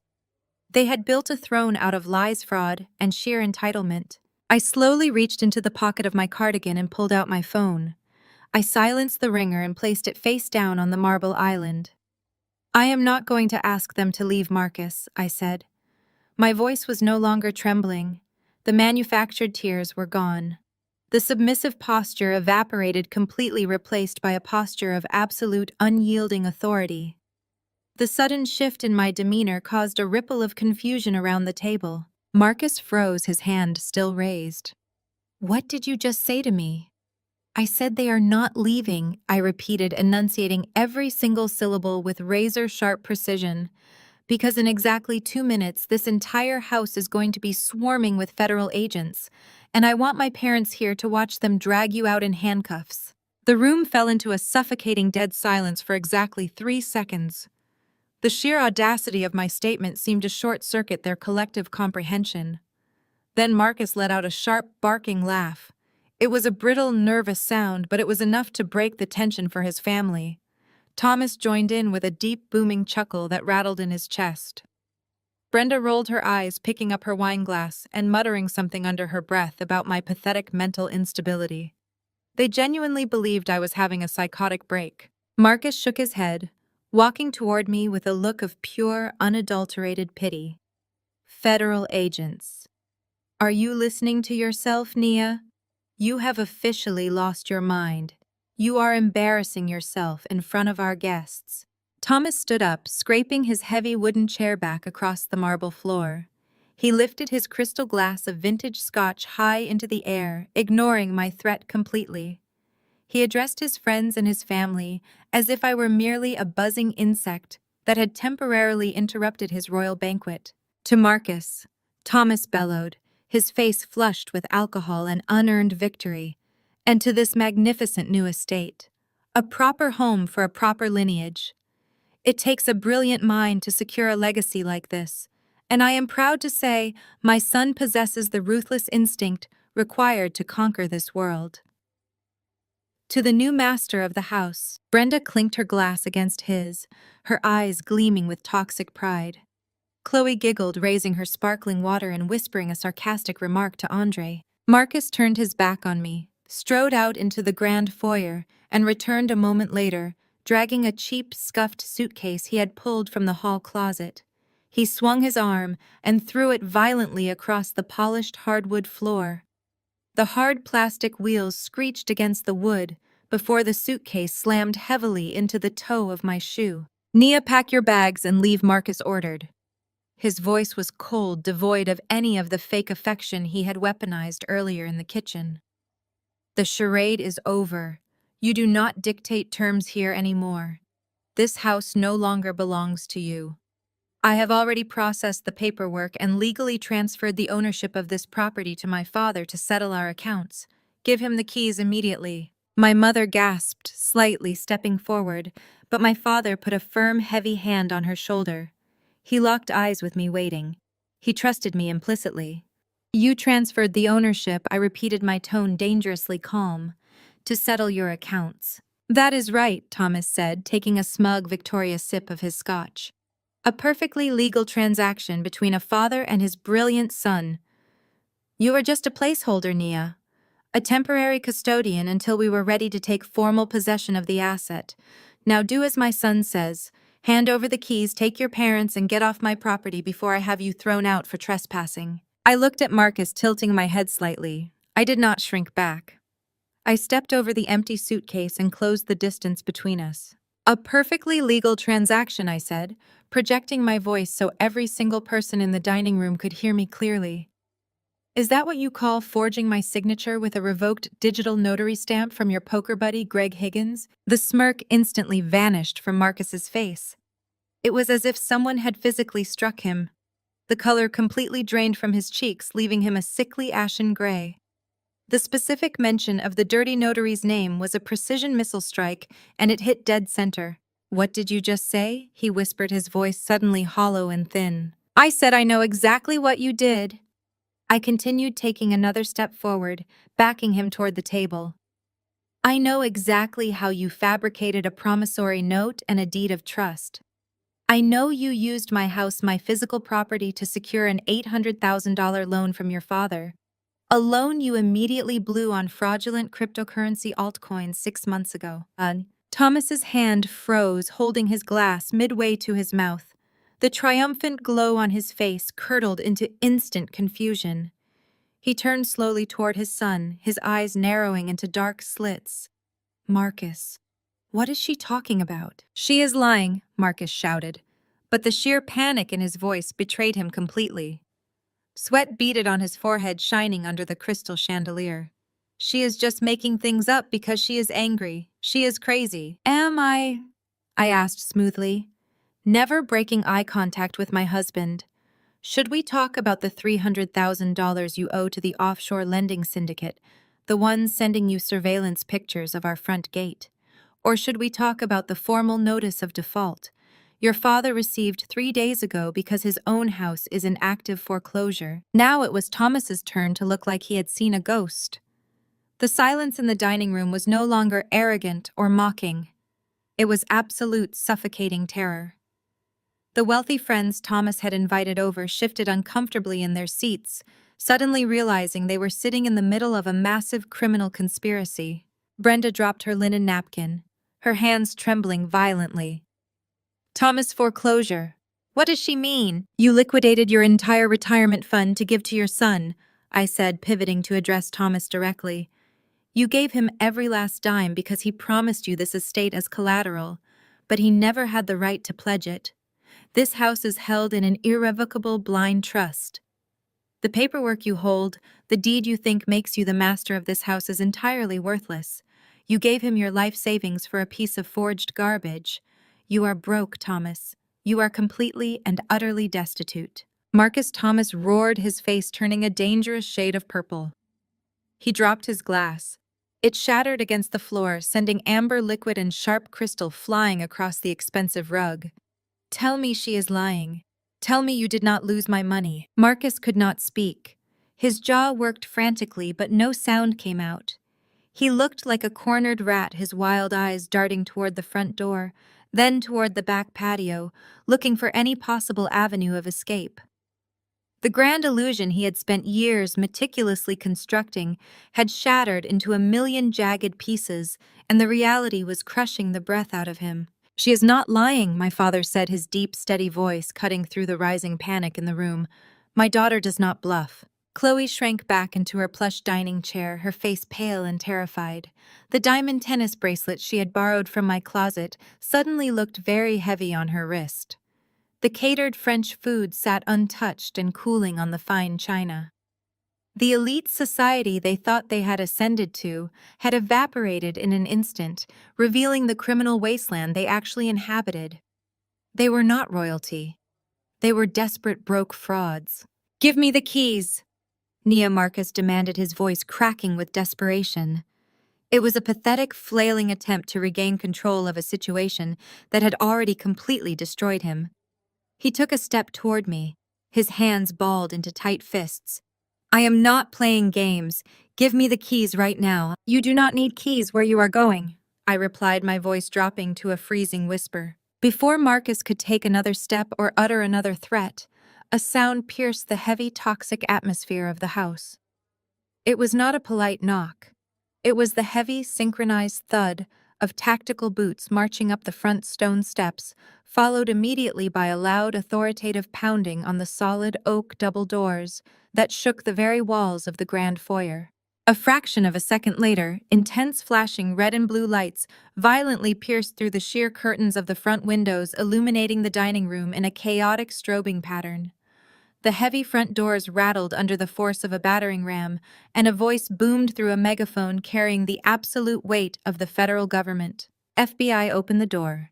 We have a warrant." Marcus stumbled backward, hitting the edge of the mahogany table. His knees buckled and he collapsed into his chair, his hands gripping his hair in absolute horror. Thomas stood paralyzed, staring at the flashing lights reflecting off the dining room walls. Brenda let out a piercing, terrified scream. The execution phase was complete. The heavy oak doors of the grand foyer splintered inward with a deafening crack, the sound echoing violently against the high ceilings. A tidal wave of dark tactical gear, blinding flashlights, and shouted commands flooded the pristine entryway of my home. The sheer force of the breach sucked the air directly out of the dining room. Marcus remained slumped in his chair, his hands gripping his hair, his eyes wide and vacant as the reality of his choices finally caught up to him. Thomas stood frozen, his face slack, the arrogant flush of alcohol entirely drained from his cheeks. I did not flinch. I did not move out of the way. I stood tall at the head of the table, the orchestrator of this beautiful, chaotic symphony. A bright, radiant smile broke across my face, cutting through the panic filling the room. I reached into my pocket, my fingers closing around the heavy metal ring of my house keys. I pulled them out and twirled them lightly around my index finger. The sharp metallic clinking sound seemed to slice through the shouting of the federal marshals securing the perimeter. I looked directly at my father-in-law, my voice cutting through the noise with crystal-clear precision. "I intended to give you the keys, Thomas, but the federal agents waiting out there need them to seize Marcus's assets. They are hoping to recover a fraction of the $800,000 he fraudulently drained from your personal retirement fund by forging documents on a property held in an irrevocable blind trust, a trust in which he does not hold a single cent of equity." The words struck Thomas with the kinetic force of a freight train. His knees visibly buckled. He grabbed the edge of the mahogany dining table just to keep himself upright. His mouth opened and closed, struggling to draw oxygen into his lungs. The absolute certainty in my voice, paired with the overwhelming presence of federal law enforcement tearing through the house, shattered the last remaining fragments of his delusional reality. My retirement." Thomas gasped, his voice a pathetic, wheezing rasp. He turned his head slowly, his eyes locking onto his son. "Marcus, what did you do? Where is my money?" Marcus did not answer. He squeezed his eyes shut and let out a low, guttural whimper. He could not even summon the courage to look his father in the eye. Before Thomas could demand another answer, 3 federal agents strode into the formal dining room. The lead agent, a tall, imposing man with a grim expression, held up a thick stack of paperwork. He did not care about the imported crystal or the expensive catered feast cooling on the table. He marched directly toward the head of the table. "Marcus Vance!" The agent barked, his voice echoing off the marble floors. "You are under arrest for federal wire fraud, aggravated identity theft, bank fraud, and forgery. Stand up and place your hands behind your back." Brenda finally snapped out of her paralyzed shock. She lunged forward, her silk robe fluttering, her face contorted in a mask of hysterical indignation. "How dare you!" she shrieked, her voice reaching an ear-piercing pitch. "Do you have any idea who we are? My son is a wealthy investor. You cannot just barge into our private estate and assault him. I will have all of your badges for this outrage." The lead agent did not even blink. He barely glanced at her. "Ma'am, step back immediately or you will be placed in handcuffs for obstructing a federal investigation. This property does not belong to your son. It belongs to a blind trust, and your son is currently being indicted for orchestrating a multi-million-dollar financial syndicate. Sit down and remain silent." Brenda gasped, clutching her chest, as if she had been physically struck. She stumbled backward, bumping into her dining chair, her eyes darting frantically around the room, searching for someone, anyone to validate her perceived authority. She found no one. Two agents hauled Marcus to his feet. He offered absolutely no resistance. His legs were essentially useless, dragging against the floor as they spun him around and slammed his wrists into cold, heavy steel cuffs. The sharp, mechanical click of the locking mechanism was the most beautiful sound I had ever heard. It was the sound of my absolute liberation. Chloe, who had been sitting frozen in her chair, suddenly realized the gravity of the situation. The arrogance that had defined her entire existence evaporated, replaced by raw, animalistic panic. She quietly pushed her chair back, attempting to slide away from the table and slip unnoticed toward the back patio doors. She wanted to run. She wanted to detach herself from the sinking ship. "Stop right there!" a female agent commanded, pointing a stern finger directly at Chloe's chest. "Nobody leaves this room until we have secured the premises and cataloged all assets." The agent's eyes dropped to Chloe's wrist, landing on the sparkling diamond tennis bracelet she had casually stolen from my master bathroom earlier that afternoon. "Take off the jewelry," the agent ordered. Chloe's hand flew to her wrist, her eyes wide with terror. "What? No, this was a gift. It is mine. Everything purchased with or associated with the illicit funds in this investigation is subject to immediate federal asset forfeiture," the agent stated coldly, pulling a clear evidence bag from her tactical vest. "Take it off, or I will remove it for you." Whimpering, her hands shaking violently, Chloe unclasped the diamonds and dropped the bracelet into the plastic bag. The illusion of her elite, untouchable status was stripped away, leaving behind a terrified, utterly broke young woman who suddenly realized she had no home, no money, and no future. I stood quietly near the kitchen entrance, watching the systematic dismantling of the people who had tried to destroy me. My parents stood beside me. My father, who had remained silent throughout the entire explosive ordeal, slowly reached out and placed his large, calloused hand over mine. He gave it a firm, reassuring squeeze. He did not need to say a word. His presence communicated absolute pride. My mother leaned her head against my father's shoulder, a quiet smile of profound relief spreading across her face. They had witnessed the cruelty of my abusers, and now they were witnessing my ultimate triumph. Thomas was still clinging to the table, hyperventilating. He looked at me, his eyes wide and bloodshot. "Nia, please," he begged, his voice cracking. The booming, commanding tone he had wielded just 10 minutes prior was completely gone. "My savings, my house, the bank took my house. He told me this estate was ours. You have to help us. You are family." I looked at the man who had sat on my patio smoking cigars and mocking my parents' working-class background. I looked at the man who had eagerly accepted stolen money and celebrated the emotional subjugation of his daughter-in-law. "I am not your family, Thomas," I replied, my voice steady and devoid of any sympathy. "You made that abundantly clear when you treated me like a servant in my own home. You raised a son who believed he could steal, forge, and abuse without consequence. You enabled his arrogance and you happily fed on the spoils of his crimes. You gambled your entire life on a lie. Now you get to pay the exact price of your ignorance." The lead agent finished reading Marcus his Miranda rights. Marcus hung his head, refusing to look at his parents, refusing to look at me. He was a hollow shell of a human being entirely consumed by the consequences of his own greed. "Take him out," the lead agent ordered. The agents marched Marcus out of the dining room, his expensive leather shoes dragging across the marble floor of the foyer. The front doors remained wide open, revealing the flashing emergency lights painting the manicured driveway in stark reds and blues. Neighbors had undoubtedly gathered at their windows, watching the glorious, highly public downfall of the man who thought he was untouchable. The lead agent turned his attention back to Thomas, Brenda, and Chloe. "The owner of this property, through her legal counsel, has formally requested your immediate removal from these premises. You are currently trespassing on secured private property. You have exactly 5 minutes to gather your personal belongings and exit the building. Anything left behind will be impounded as evidence." "But where are we supposed to go?" Brenda wailed, her voice cracking as tears ruined her expensive makeup. "We do not have a house. We do not have any money. We cannot just walk out into the street."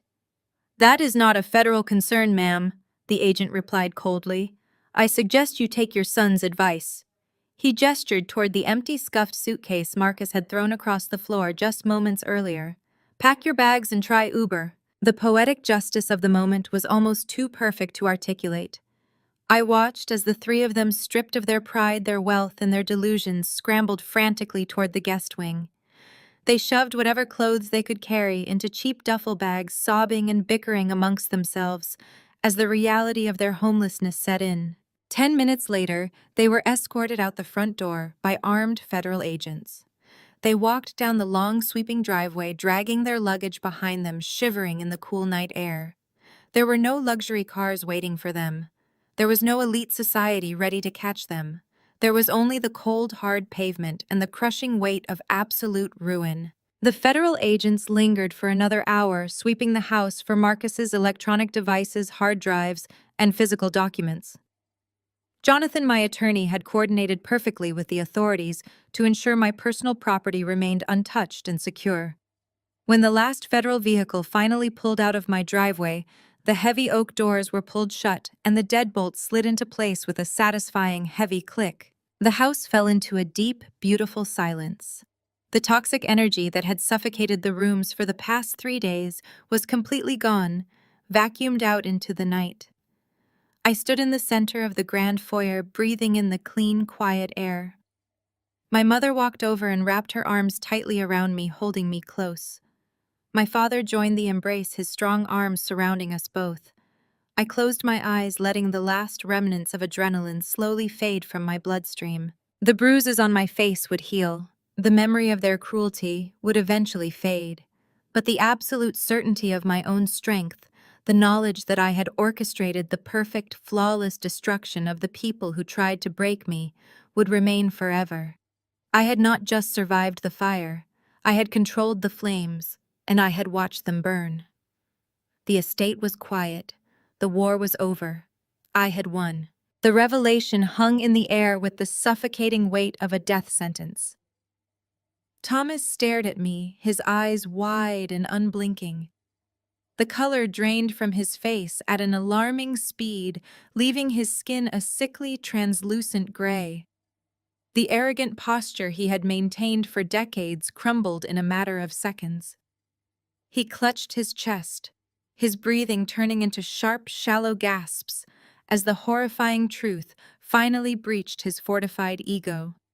His golden child, his brilliant investor son, had not built an empire. He had gutted his own father's life savings. Thomas staggered backward, his legs suddenly unable to support his weight. He knocked his heavy wooden dining chair to the floor with a loud clatter and leaned heavily against the imported wallpaper. "My retirement." Thomas gasped, his voice barely a raspy whisper. He turned his head slowly, his bloodshot eyes locking onto Marcus. "You took everything." Marcus could not meet his father's gaze. The smug, condescending sneer had been entirely wiped from his face, replaced by the trembling, shrinking posture of a cornered coward. He opened his mouth desperately, searching for another lie, another excuse, another manipulation to string together, but his mind had completely short-circuited. Before Marcus could utter a single syllable, the heavy silence of the dining room was violently shattered. Outside the grand bay windows, the darkness of the evening was abruptly torn apart. Piercing red and blue lights slashed through the sheer curtains, painting the walls of the dining room in a chaotic, strobing glare. The deafening wail of multiple sirens cut through the air, silencing any remaining murmurs from the terrified dinner guests. Tires screeched aggressively on the driveway, paving stones. Heavy car doors slammed shut in rapid militant succession. The sheer speed and aggression of the arrival left no room for doubt or negotiation. This was not a polite inquiry. This was a coordinated federal raid. Marcus stumbled backward, his hands instinctively coming up to shield his face from the flashing lights. The reality of his forged deeds, the stolen retirement funds, and the offshore syndicate loans had finally caught up to him. He spun toward the hallway, a frantic primal urge to flee, taking over his rational mind, but there was nowhere to run. A booming voice, amplified by a megaphone, rattled the crystal chandelier hanging above the dining table. "Federal Bureau of Investigation, open the door." There was no time for anyone to comply. A deafening crash echoed through the estate as the heavy oak front doors were forced open with a battering ram. The sound of splintering wood and shattering locks sent Brenda and Chloe screaming into the corner of the room. A tidal wave of armed federal agents in dark tactical gear poured into the grand foyer, their heavy boots thudding against the pristine marble floors. Flashlight beams sliced through the ambient light of the house, sweeping the rooms with absolute military precision. The lead agent, a tall, imposing man with a grim, uncompromising expression, strode directly into the formal dining room. He did not spare a single glance for the extravagant catered feast or the wealthy socialites cowering against the walls. His eyes locked entirely onto my husband. Marcus's legs gave out completely. The sheer terror of the moment crushed whatever was left of his manufactured pride. He collapsed onto the hardwood floor, landing heavily on his knees. He crawled toward me, his hands reaching out to grab the hem of my cardigan. His face was streaked with sweat and tears of absolute panic. "Nia, please!" Marcus sobbed, his voice breaking into a pathetic, high-pitched whine. "Please tell them it is a mistake. Tell them we are married. Tell them it was a joint financial decision. You have to fix this. You have to save me. I am your husband." I looked down at the man who had spent years manipulating me, stealing from me, and humiliating me. I looked at the man who had laid his hands on me just 24 hours earlier, demanding my complete submission. I did not feel a single ounce of pity. I took one deliberate step backward, pulling the fabric of my sweater out of his desperate, grasping hands. "I cannot fix federal wire fraud, Marcus," I said, my voice ringing clearly in the sudden quiet of the room. "And I cannot fix the fact that you stole your own father's future. You are exactly where you put yourself." Two federal agents stepped forward, grabbing Marcus by the shoulders and hauling him roughly to his feet. He thrashed weakly, his sobs echoing off the high ceilings, but the agents were unyielding. They slammed him chest first against the mahogany dining table, forcing his arms behind his back. The sharp metallic click of the steel handcuffs locking around his wrists was the loudest and most beautiful sound in the room. Marcus Vance, the lead agent, announced, his voice devoid of any emotion. "You are under arrest for federal wire fraud, aggravated identity theft, and the forgery of real estate property deeds. You have the right to remain silent." As the agent read Marcus his rights, Thomas slid all the way down the wall, clutching his chest and wheezing on the floor. His precious legacy, his empire of wealth had dissolved into thin air. Brenda rushed to her husband's side, completely ignoring her son in handcuffs, wailing about their ruined reputation and their empty bank accounts. She did not care that Marcus was going to federal prison. She only cared that her credit cards were going to decline.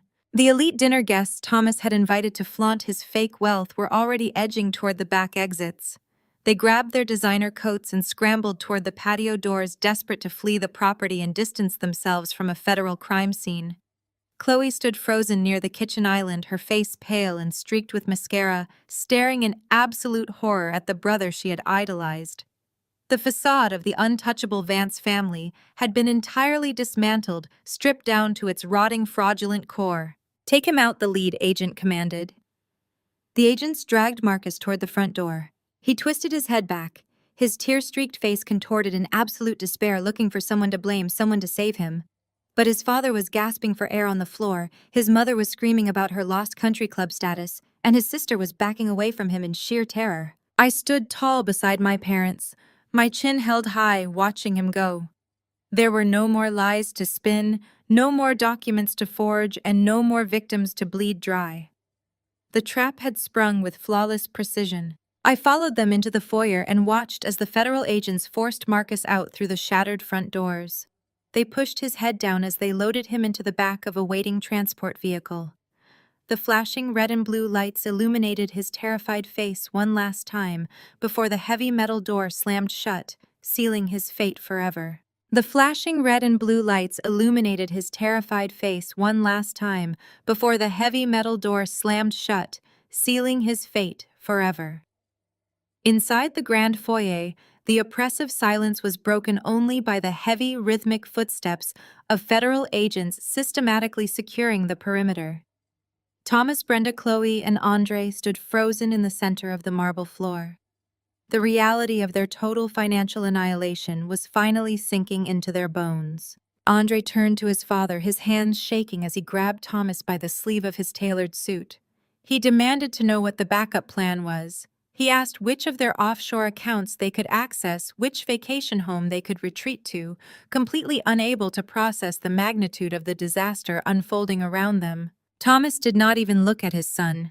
He simply stared blankly at the shattered front doors, his mouth hanging open. There were no offshore accounts. There were no vacation homes. Every single asset Thomas had spent his lifetime hoarding had been liquidated, handed over to Marcus, and vaporized in fraudulent crypto markets. They were standing in clothes they could no longer afford, waiting to be thrown out onto the street. Chloe watched this exchange with wide, calculating eyes. The shock that had paralyzed her moments ago was rapidly morphing into cold, ruthless self-preservation. She looked at Andre, the man she had attached herself to solely for his proximity to wealth and status. She looked at his trembling hands, his pathetic pleading expression, and the stark realization hit her like a physical blow. The Vance family fortune was a mirage. Andre was not an heir to a real estate dynasty. He was a penniless parasite who had never worked a hard day in his life, and now he had absolutely nothing to offer her. Without a single word, Chloe pivoted sharply on her designer heels. She marched over to the entryway table, snatched her quilted Chanel handbag, and slung it over her shoulder. Her movements were sharp, frantic, and entirely devoid of loyalty. Andre saw her moving toward the door and stumbled after her, his voice cracking as he called her name.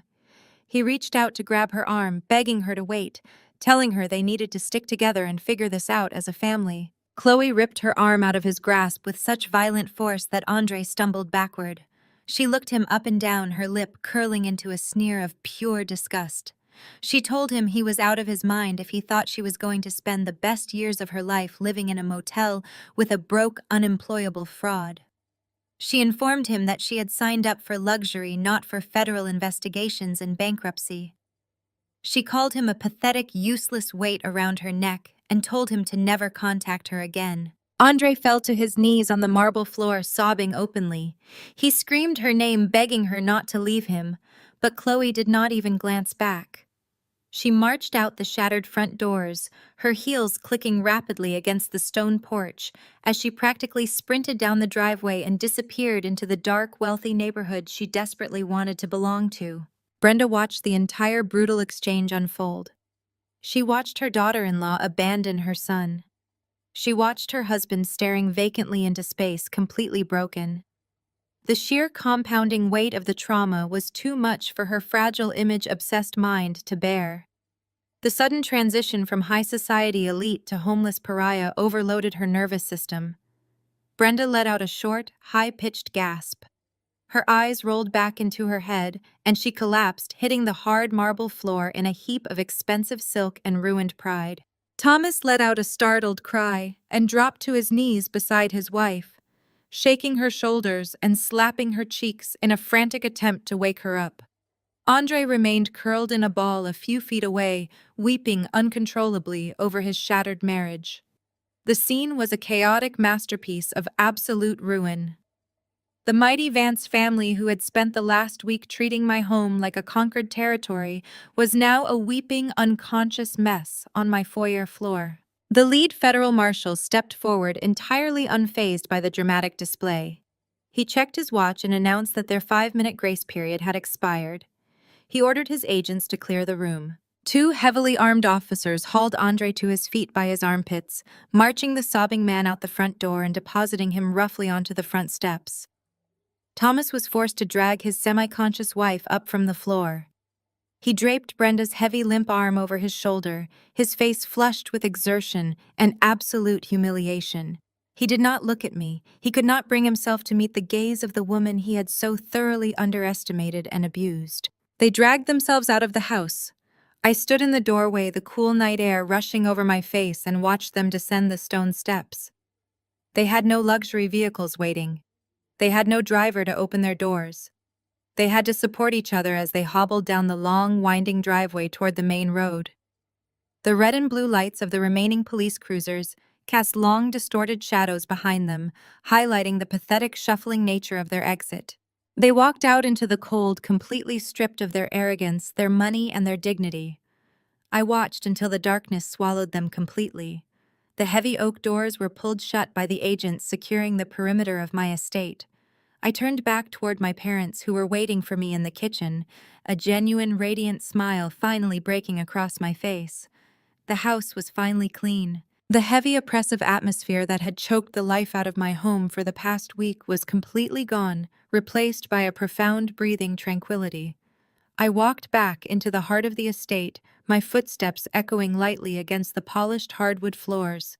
My parents, David and Sarah, were waiting for me by the massive marble island in the kitchen. The harsh, chaotic glare of the flashing police lights had finally faded from the front windows. In its place, the soft, warm glow of the overhead pendant lights bathed the room in a rich, golden hue. It felt like the dawn breaking after a violent, destructive hurricane. My father reached for a bottle of vintage red wine that Thomas had arrogantly demanded earlier, but never got the chance to drink. David uncorked it and poured 3 glasses, sliding one toward me, with a quiet, knowing nod of absolute respect. My mother wrapped her arm tightly around my waist, resting her head gently on my shoulder. We stood there together in comfortable silence, sipping our wine and looking out over the pristine, quiet expanse of the living room. It was no longer a battleground filled with toxic parasites. It was a sanctuary.